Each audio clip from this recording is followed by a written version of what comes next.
L'Éternel te bénisse, l'Éternel te bénisse et te garde, fasse lever la lumière de sa face sur toi, use de grâce envers toi et te donne la paix, et te donne la paix.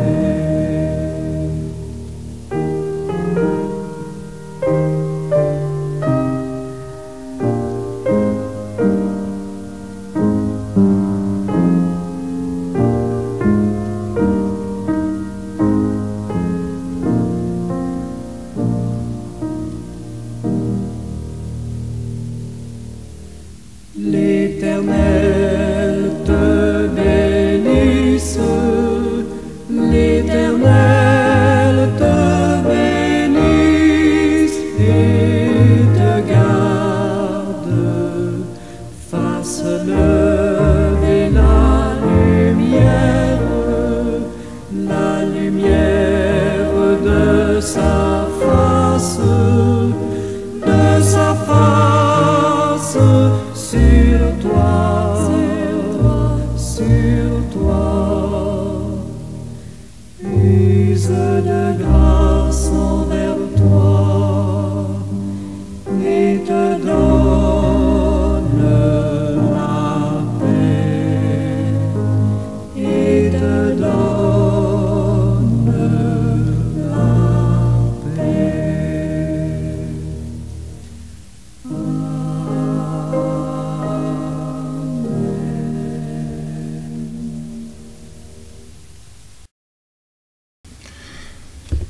Ma prière ce matin en est une dans laquelle je vais souligner la profondeur de la foi chrétienne et comment elle peut nous conduire, nous, les chrétiens sauvés par le sang de Jésus-Christ, à des sacrifices extrêmes. À travers des mots de dévotion, je m'engage à comprendre et à accepter les défis que ma foi peut m'imposer, tout en cherchant la force divine pour surmonter les épreuves. Seigneur Tout-Puissant, je viens devant toi aujourd'hui avec un cœur humble et ouvert, conscient que la foi chrétienne est un chemin parsemé d'épreuves et de sacrifices.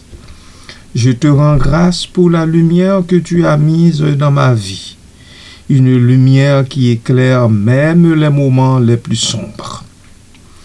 Dans cette lumière, je reconnais que suivre le Christ peut exiger de moi des sacrifices que je n'aurais jamais imaginés. Seigneur, aide-moi à comprendre que la foi n'est pas seulement une croyance, mais un engagement profond envers toi. Comme Abraham, qui a été prêt à sacrifier son fils Isaac, donne-moi le courage de lâcher prise sur ce qui m'est cher, si cela est ta volonté. Que je puisse voir au-delà de mes désirs personnels et embrasser le plan que tu as pour moi, même lorsque cela semble difficile. Je te demande, ô Dieu, de fortifier mon esprit et mon cœur. Dans les moments de doute et de peur, rappelle-moi les sacrifices que Jésus a fait pour moi. Sa souffrance sur la croix, son amour inconditionnel et sa résurrection me rappellent que chaque sacrifice peut mener à une vie nouvelle et à une plus grande proximité avec toi. Que je puisse être prêt à porter ma croix, à renoncer à mes conforts et à mes désirs égoïstes pour te servir et servir les autres. Merci Seigneur. Béni soit ton nom en lui. Amen.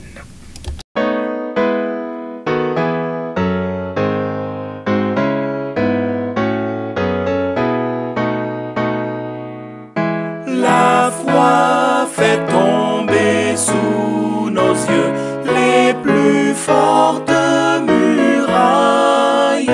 La foi nous rend victorieux et gagne les batailles.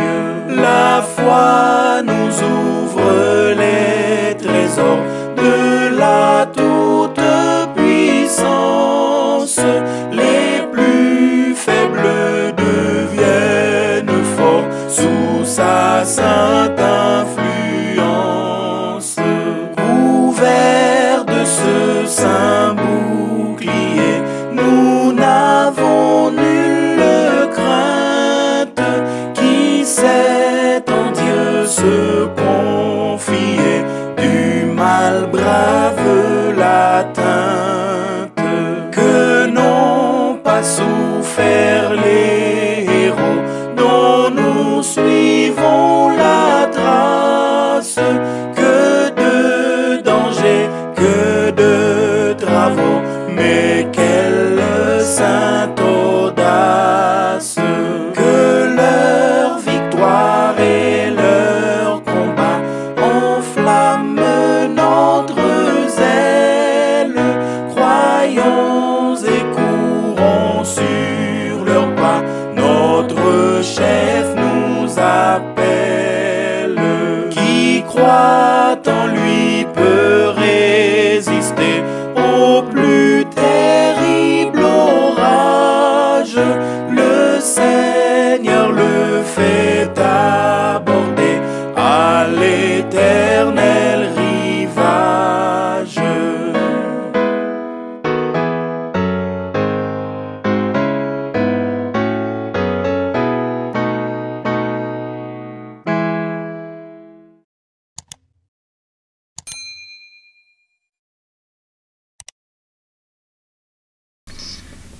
La mort de Barthélemy, disciple de Jésus.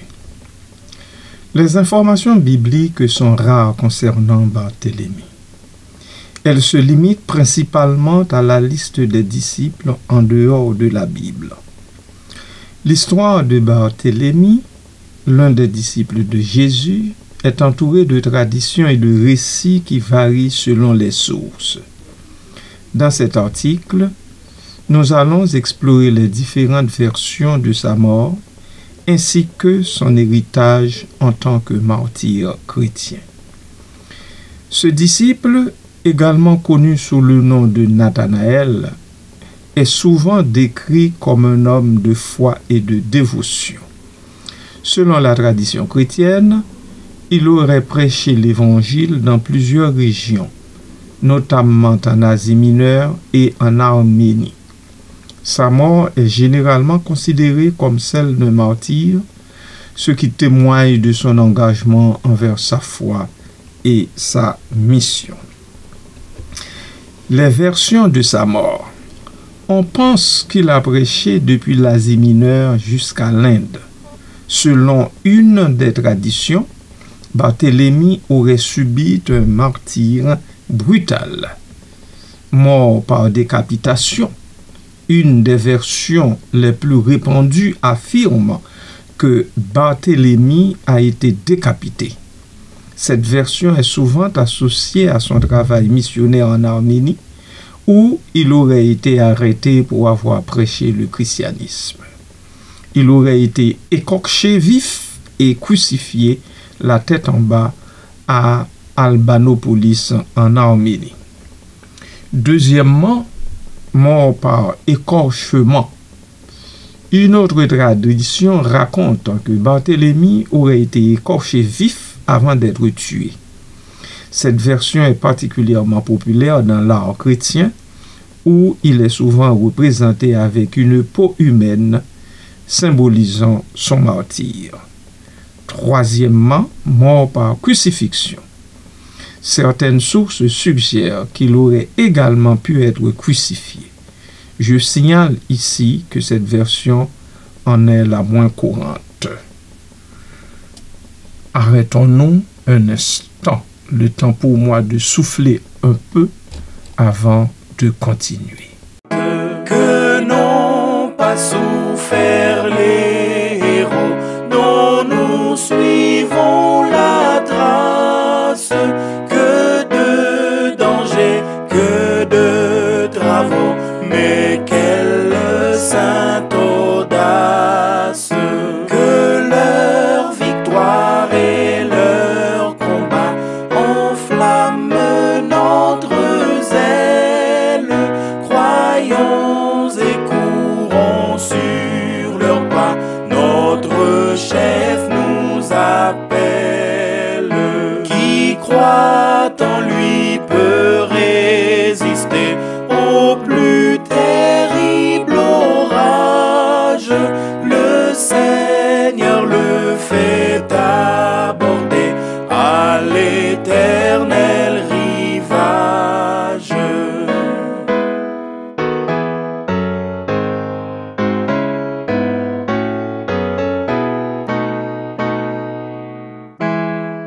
Héritage et vénération.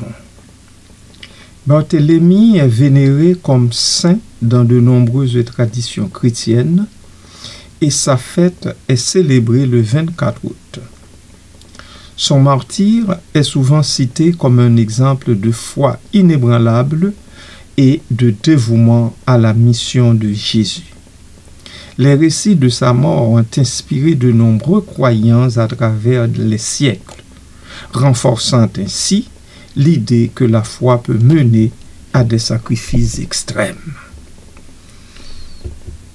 Pour conclure, la mort de Barthélemy, bien qu'entourée de mystères et de variations, reste un symbole puissant de la foi chrétienne.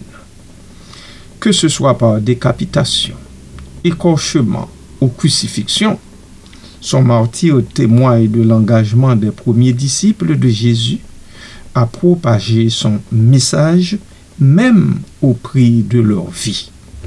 Barthélemy, tout comme les disciples ci-devant considérés, continue d'être une figure emblématique pour les chrétiens du monde entier. Il rappelle l'importance de la foi et du sacrifice pour ce grand salut obtenu en Jésus-Christ. Amen.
prophètes par la foi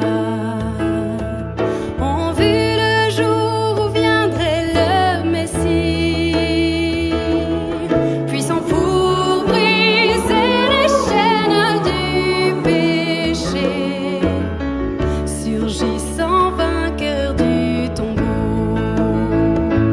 Nous vivrons dans la puissance de sa promesse et nos yeux fixés sur lui, notre couronne, jusqu'à la fin de la course et des travaux. Non par la vue mais par la foi,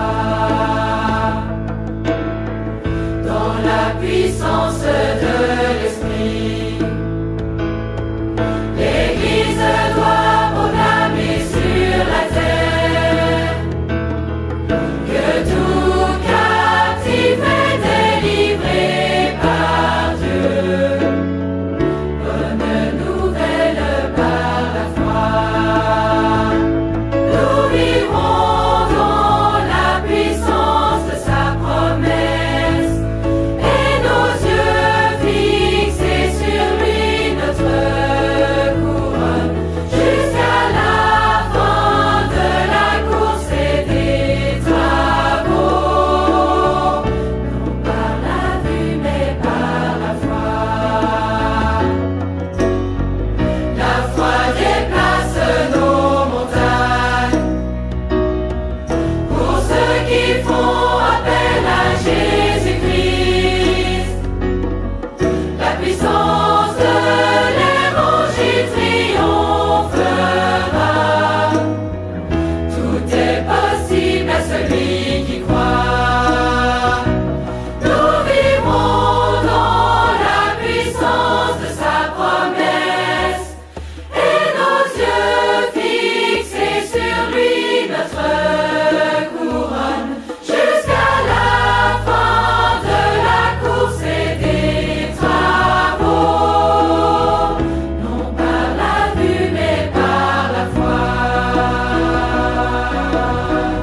Non par la vue mais par la foi. Non par la vue mais par la foi.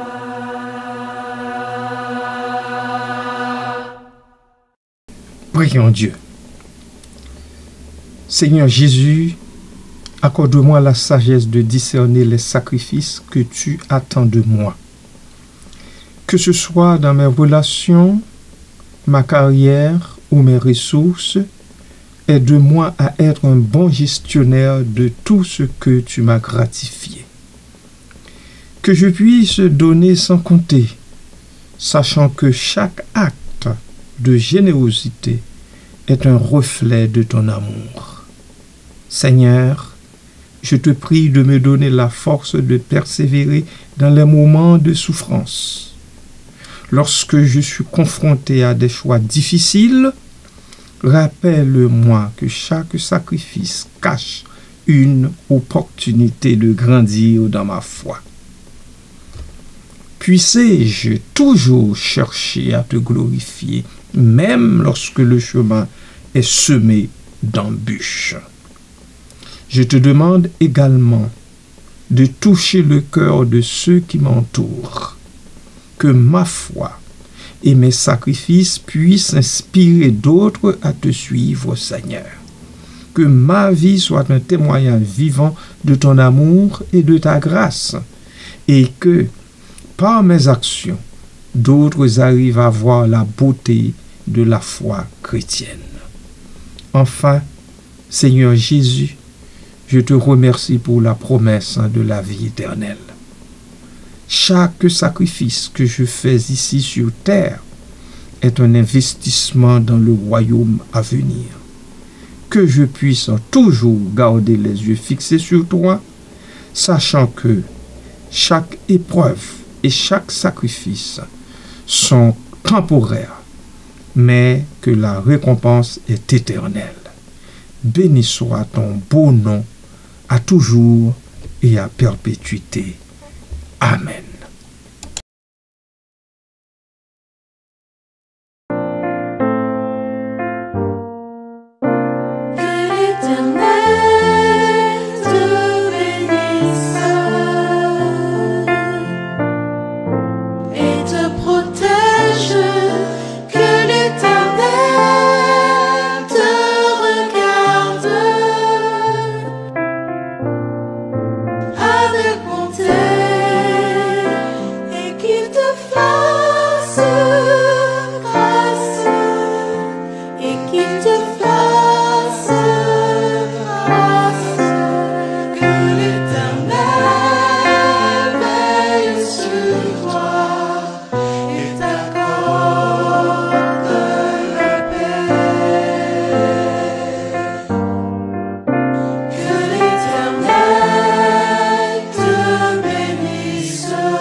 t'ouvre